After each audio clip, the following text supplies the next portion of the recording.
Urban Dance Squad were a Dutch rap rock band from Utrecht. They existed from 1986 to 2000 and had a reunion in 2006. They had a certain amount of international success, mirroring similar rap rock developments in the US, and they have released 6 studio albums. Hi, my name's Dan. So this was the first album by the band, and it was my first encounter with them as a band, so therefore obviously with this as an album. So I would describe this, it's generally been described as rap rock, and I think that's a pretty accurate description. So the music in that's behind the vocals, which are mostly rap, is rock-ish. It's definitely got a guitar focus, and it's definitely got a focus on real instruments doing, proper playing rather than beat loops and samples. There are some samples in here, but the majority of this, I'm fairly sure, is real instruments being played. And that musical background has got some good groove to it. There's some kind of funk elements going on. There's definitely, as I said, a guitar focus here, and the guitar sound that's used and the way that it's played reminds me quite a lot of Lenny Kravitz. Now, I feel the need here to have that comparison here. I try and avoid too many comparisons, but it's the kind of guitar that's, it's just kind of slightly funky rock style is basically. Let's talk about the rap.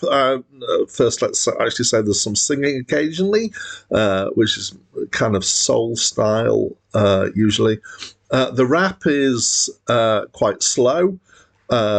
It's often relatively easy to follow compared with some. I feel immediately like I'm hampered by the fact that I don't necessarily know the terms or have a lot of comparison of rap, because I don't listen to rap by choice a lot. It feels to me like the flow's a bit awkward at times, because it's going a little bit too slow and is kind of having to hold himself back as he's going through the kind of rhythm of the words. I feel like I want to say is old school, but I know that old school means something very specific in rap, and I don't know what actually that means. But it feels like it's definitely kind of 1980s early rap in terms of a reasonable big exposure of stuff was, to my mind, I think tended to be quite a lot slower than rap became as it got into the 90s and beyond.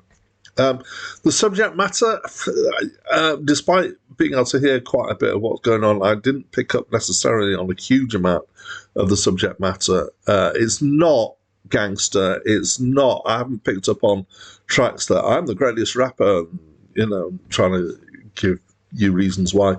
There are some fairly odd tracks in here in the mix as well. There is one that I picked up, which was a track called Piece of Rock, which I'm pretty sure is about crack cocaine, and I'm pretty sure is in favour of it.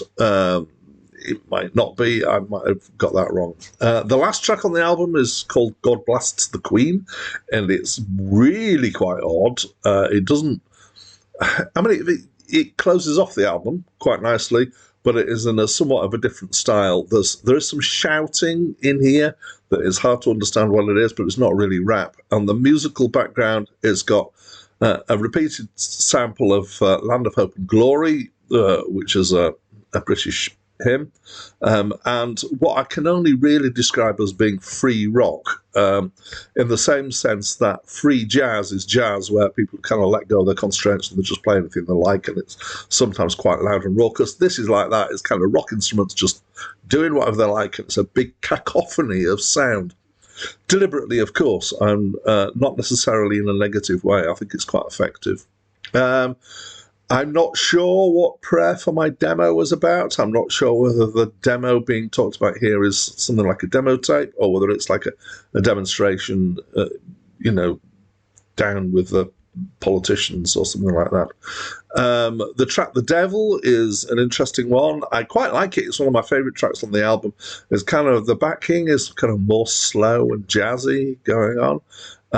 One of the tracks, "Deeper Shade of Soul," was a fairly big international hit.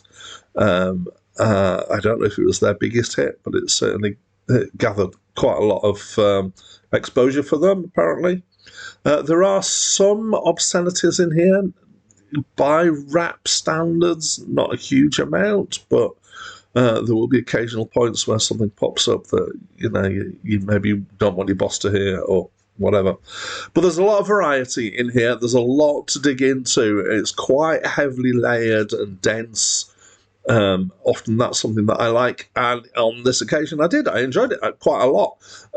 I think the particular thing that I enjoyed was the musical backing, which had some really nice grooves in it and some nice playing. It felt I kind of felt like if all rap had this kind of backing, I could actually really get into rap quite a lot more.